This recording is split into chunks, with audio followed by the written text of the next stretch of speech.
ব্রাহ্মণবাড়িয়ার বাঞ্ছারামপুর উপজেলার ছয়ফুল্লাকান্দি ইউনিয়নের দড়িভেলানগর পশ্চিম উত্তরপাড়া নয়াবাড়িতে এক বর্ণাঢ্য ইফতার ও দোয়া মাহফিল অনুষ্ঠিত হয়েছে। পবিত্র মাহে রমজানের ২৪তম দিনে শনিবার ১৪ই মার্চ স্থানীয় যুবদল নেতা মোহাম্মদ সোহেল সাহেবের বাসভবনে এই বিশেষ অনুষ্ঠানের আয়োজন করা হয়। আসন্ন নির্বাচনে মহিলা মেম্বার পদপ্রার্থী মাহমুদা বেগমের উজ্জ্বল ভবিষ্যৎ ও নির্বাচনী সফলতা কামনাই ছিল এই আয়োজনের মূল লক্ষ্য।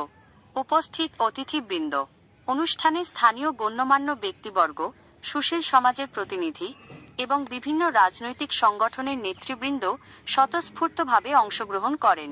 আমন্ত্রিত অতিথিদের মধ্যে উপস্থিত ছিলেন সুশীল সমাজের প্রতিনিধি শফিকুল ইসলাম, ফজলুল হক, নূর ইসলাম, কনু মাঝি সরকার, মোহাম্মদ জাকির হোসেন, খুরশিদ মিয়া, রহিছ মিয়া, সিদ্দিকুর রহমান, ইউনুস ভুইয়া, হকসাব ভুইয়া, শাহজাহান মিয়া, ফুল মিয়া, আয়নাল হক ও মোহাম্মদ ইমন।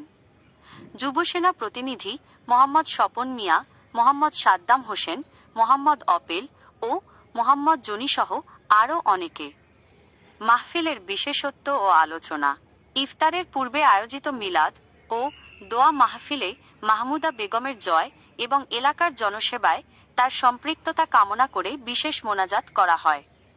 মোনাজাতে দেশ ও জাতির শান্তি, সমৃদ্ধি এবং উপস্থিত সকলের দীর্ঘায়ু ও কল্যাণ প্রার্থনা করা হয়।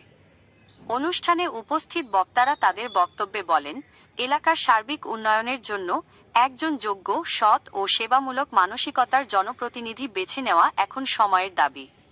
তারা মাহমুদা বেগমের জনসেবামূলক মনোভাবের ভূয়সী প্রশংসা করেন এবং তাকে আগামী নির্বাচনে জয়ী করার লক্ষ্যে সকলকে ঐক্যবদ্ধ হওয়ার আহ্বান জানান।